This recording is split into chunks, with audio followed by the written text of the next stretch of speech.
Hey, this is Enrico from Hideous Divinity. And Stefano from Hideous Divinity. And you're watching Infernal TV.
Everybody, it's Stephanie here with Infernal TV, and I'm here with Hideous Divinity. So how are you guys? It's been pretty good. I'm good, yeah.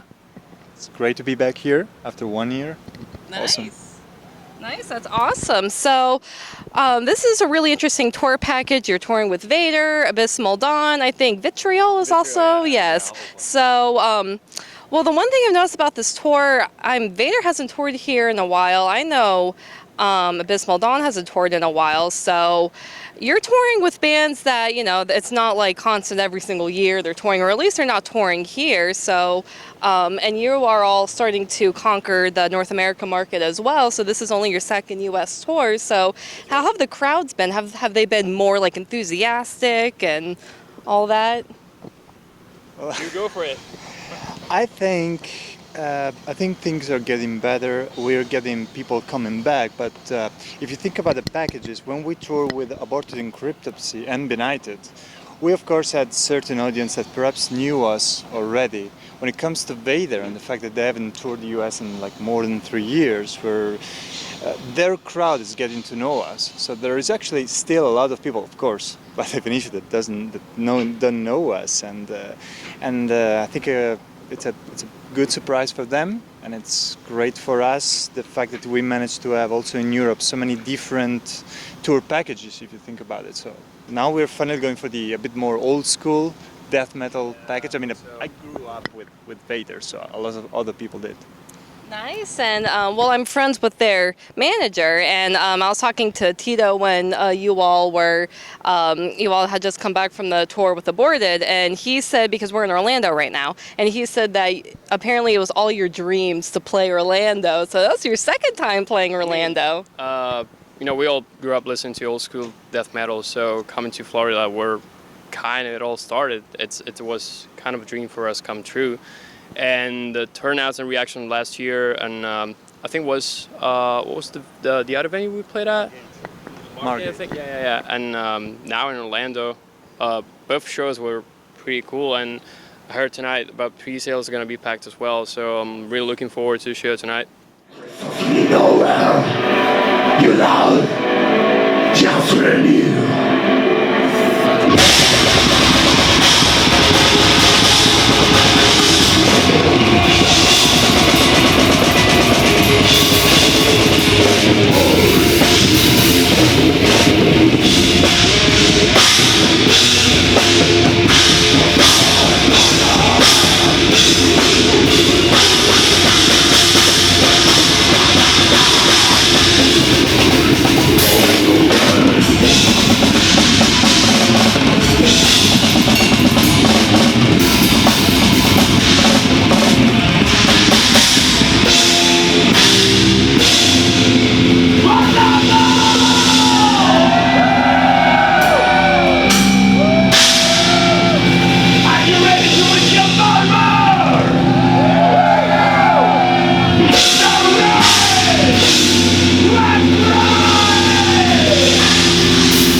we'll talk more about the new album a little later in the interview, but what has the reaction been like when you play new material live? Well, I think the reaction's been great. Perhaps some of the songs are a bit complex, so that required us a lot of working time in the rehearsal room. But and this is actually our very first big tour with a totally different track list, because finally we're starting to play new songs from the Simulacrum album that came out not so long ago, actually, 4 months ago, 3 months ago. Yeah, at the end of last year. Yeah. 2-3 months ago, I think. I think like probably the biggest challenge was that we didn't really have that much time to practice the song, so we like met twice a week before the tour started, and we had this one-off show exactly 1 day before we left for the US. We treated that show as a warm-up show, and it worked pretty well to be a little more cohesive, with especially playing the new songs and all. So yeah, probably that was the toughest part, because I mean, you're gonna see tonight, but like most of the set list is from the new album, so we had to be ready and not just the songs just plays cool and flows well. We had to like pay as tight as possible, because the crowd doesn't forgive you nowadays, so you gotta deliver. But no, kidding aside, it's been pretty cool. Reactions to new songs, and you could tell like people kind of knew the songs already a little bit, or at least they have fun to that. Awesome. And now, well, we were talking about this a little before the interview, but this is only your second tour in North America, but you went on tour last year with Aborted, now you're doing this tour.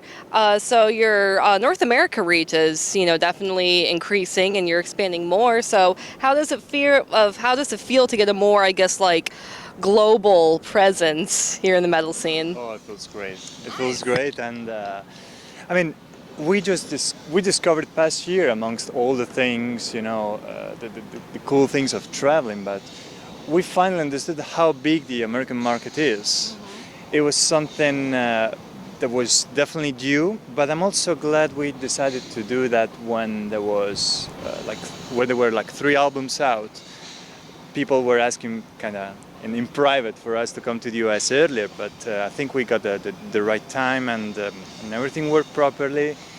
It's a country, well, it's a continent to me when it comes to music. Not to mention, and I'm not gonna start talking about that, all the musical influences, and thinking about Florida of all the places. So it's an epiphany after an epiphany, and I mean, 2 tours in 1 year in the US, that's I think our greatest achievement, and we couldn't be happier. We feel really happy and grateful. Wow. Awesome. So now let's talk about the Simulacrum. I honestly, when I was preparing the interview, I was, listening to your earlier albums and comparing it to some of the newer stuff, and I honestly feel like this is the most powerful album. Do you agree that you think this is your most powerful album, and if so, what do you think that you did different? If we wouldn't think so, that'd be scary, I think. No, but I think it's probably the most mature. It definitely reflects, I mean, he wrote all the music, so it's probably can talk about it a little better myself. But as one of the musicians that had to play those songs and had a little more of a kind of a outside perspective on the music, I think it really reflects that the music that's being a little more successful. If you think about like the revival of some kind of black metal and some more obscure extreme metal genres, we would like to consider ourselves a little responsive to what's happening around us. So yeah, I would probably say that the new album really reflects what we've been listening to and what's going on in the market. So we try to like kind of pick the best that's going on in the music scene and try and turn into something very personal. Make it like, I don't know, like very Hideous Divinity-ish, if that's something that you could say. But yeah, like I said, he wrote most of the music, so he's probably gonna give you a little more comment. There's actually little to add. I mean, that's exactly what he said. The cohesion and also an idea of, I would say, progression. No one wants to hear, I think, at least I don't want that. No one wants to hear the same old song for 45 minutes in every album. I really believe in progression. I really believe we've always been some sort of a mirror of the music that has been surrounding us, that has been surrounding me during the composition time. I mean, to think that the influences of this album are the same, say, of the first one, except a couple of, death metal gods that I will always listen to, that would be a mistake, because music has changed. And by keeping our core, I think we are demanded to show some progression, to show some new ideas. And I try. We all desperately try. It's not up to me to say if we're managing or not, but it is definitely our number one purpose.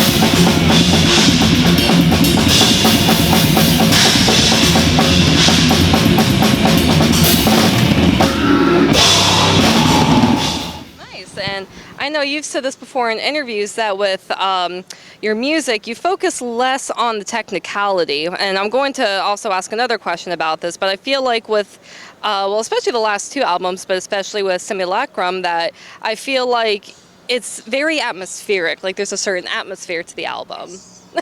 So yay! I got the answer right.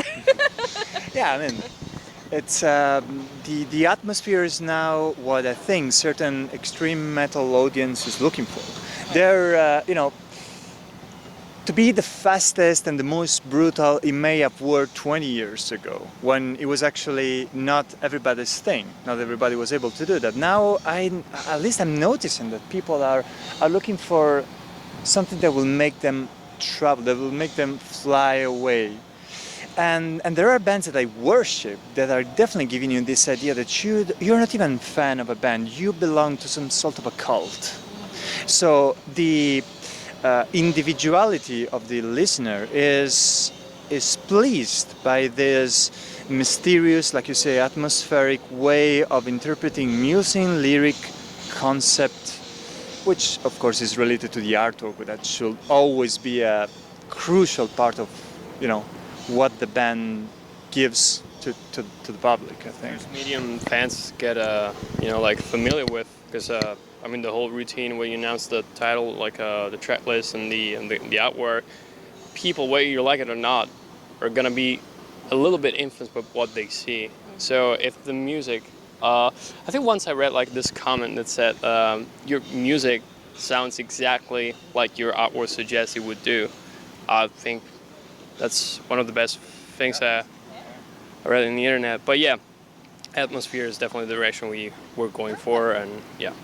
And I know I'm going to kind of quote you in a interview, but you said that you focus on the riff. Also, we're talking about the importance of the song structure in this other interview I was reading. So why is it important, or why is the riff and the overall song structure important?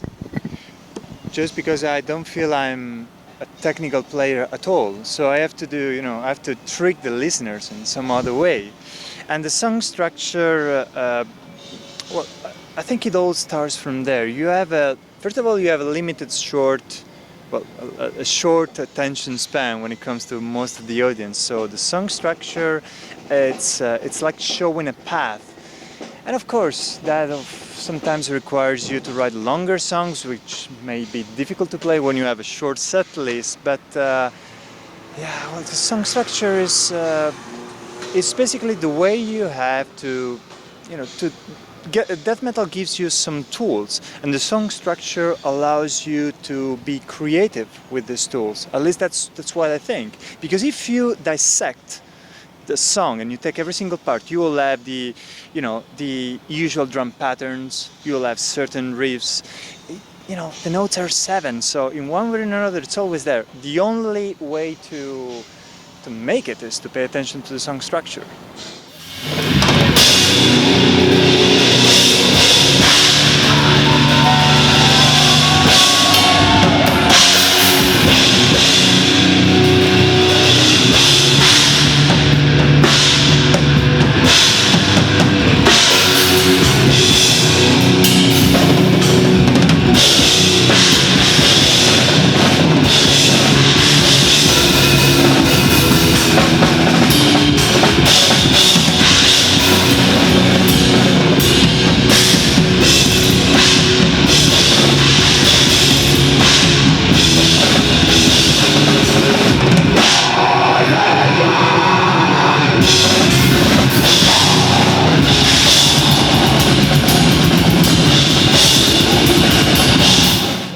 You did different? I know that you said that this album's more matured, but what do you think you did different with this album compared to previous albums? Well, I'd probably say it's, I don't know, it's kind of hard to put into words, but it's more of a feeling kind of realm rather than what exactly we did. I would start probably with sound. It sounds a little more open compared to previous records, with slightly appears a tiny bit more compressed in a good way though. So production wise, we try to go for something a little more dynamic and natural sounding, and with the help of Stefano, our producer from Rome, he's been working on all 4 of our albums, and we're very, very satisfied with the result, with the actual result. And so I would probably say that, and also a little bit of retrospective, looking back into at the past 3 albums, and we try to do something like that, and probably go a little more in depth with the atmosphere. It definitely sounds a little more black metal, if we have to sum it up in a nutshell. Simulacrum, probably compared to the rest of the previous albums, where you have the first one, Abyssins Rising, is it has a more of a straight in your face kind of approach. Coverability is probably the second one, the most technical. With Avenians, the third one, we're trying to incorporate a little more of a gloom and dark elements and atmosphere. And I think with Simulacrum, we just we started with the previous album and took it up to the next level in terms of atmosphere and stuff like that. Yeah, and vibes.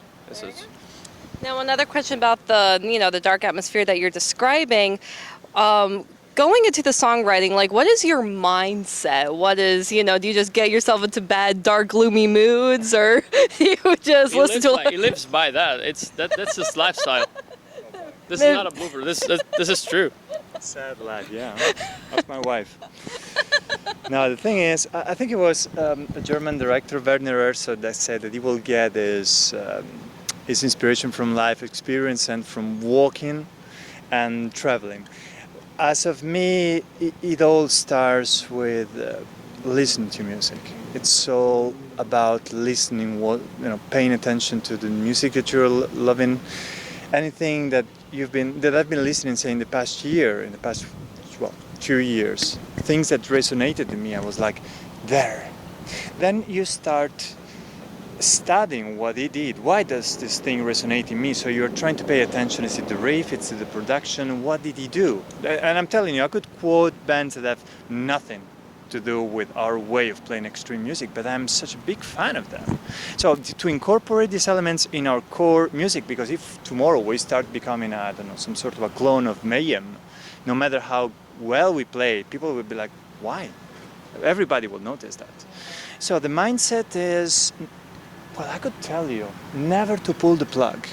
Always feel, first of all, I am a terrible person when it comes to deadlines, because I'm supposed to bring them the music, and when it's like 4 months before entering the studio and there are 3 songs missing, the other guys are, well, reasonably pissed at me because there's not enough time to prepare all the arrangements and stuff. So my trick is never to pull the plug, always to feel like you're in a composing mood, because ideas in one way or in the other will come to you. It's all about writing, even if it sucks and it doesn't have a beginning or an end, just write it, then re-listen to it. What would you change? Listen it, I don't know, when you're walking in the street, when you're traveling in the car, at the gym, so it gets inside your head. That's something that I do with them. I try to give them something that I believe it's kind of finished in terms of structure.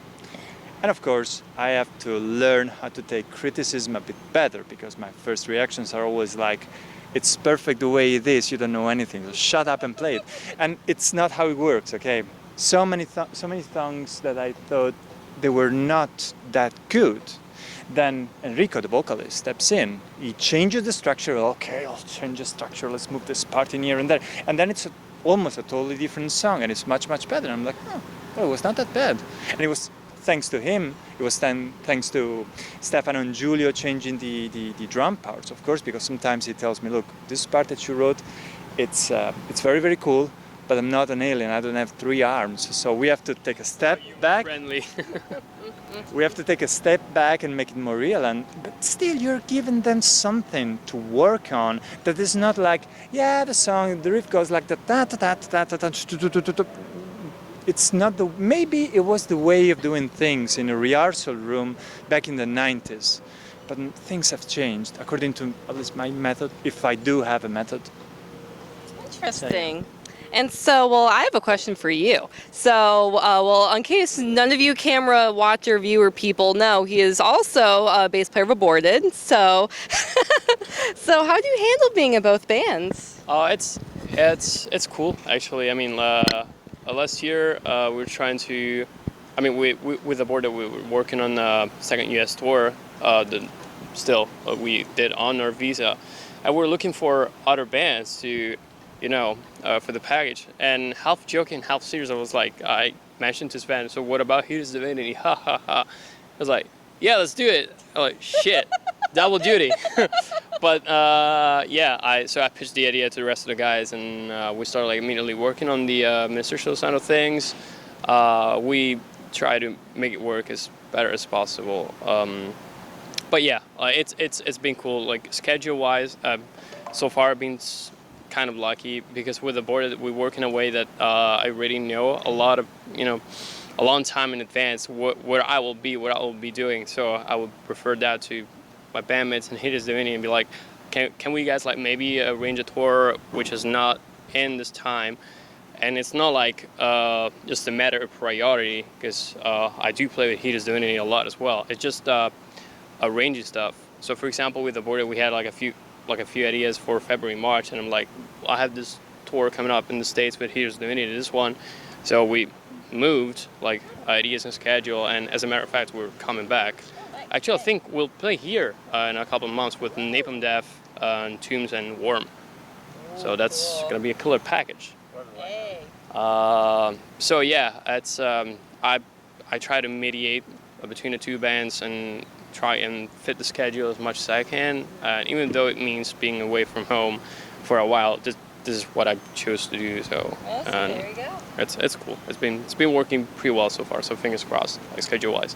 Awesome. Aborted are something to watch. I mean, They're amazing. they're as killing as a live machine, as successful, I have to say, as a business model, if we can talk about that. I mean, they bring a show, they bring scenographic components. The light show is amazing. The guy doing their lights it changes. It gives an extreme metal show a horror movie flavor. Not the easiest thing on earth, huh? Mm-hmm. So we learned a lot during the tour. Not from me, from No, the no. other one. All right. So, what do you all have planned for the rest of the year? Well, I know you mentioned the tour you're going to go on, but anything else for Hideous Divinity? Any tours or We're anything? working on something that we hope to announce like shortly, but something around springtime in Europe. So probably by the end of the year we'll see what's going on. We do have like a few confirmed shows in Europe for the summer. I think we're playing like a couple of festivals, and maybe for the fall we'll try and fit in the schedule a little. I don't know, like maybe some days like not a tour if the stars align. But yeah, so that's what we working with. We would like to fully support and promote the album. So I don't think we'll be writing any new music till next year. So this is where and when we gotta be as active as possible, like tour-wise. So yeah. Nice, interesting. And so, this is the last question. Do you have anything you wanted to say? Anything you want to promote? Just take it away. Well, there is nothing but gratitude to be again in the US. We're thrilled to play Orlando again this time. Like I said, 2 American tours in 1 year, so we feel truly blessed. And I really mean it. American audience is absolutely great. It's we heard a lot of stories, the contact with the fans before, during, and after the show. It's amazing. I wish I could remember all the names of people I've been interacting with. It's a pleasure. It gives me. I'm not just saying that, but it really gives me inspiration and motivation to keep on doing what I'm doing. So like I said, nothing but gratitude. Thank you. I do have something to add. Please do something with AC. What's you guys' problem? You guys have AC on all the time. But no, kidding aside.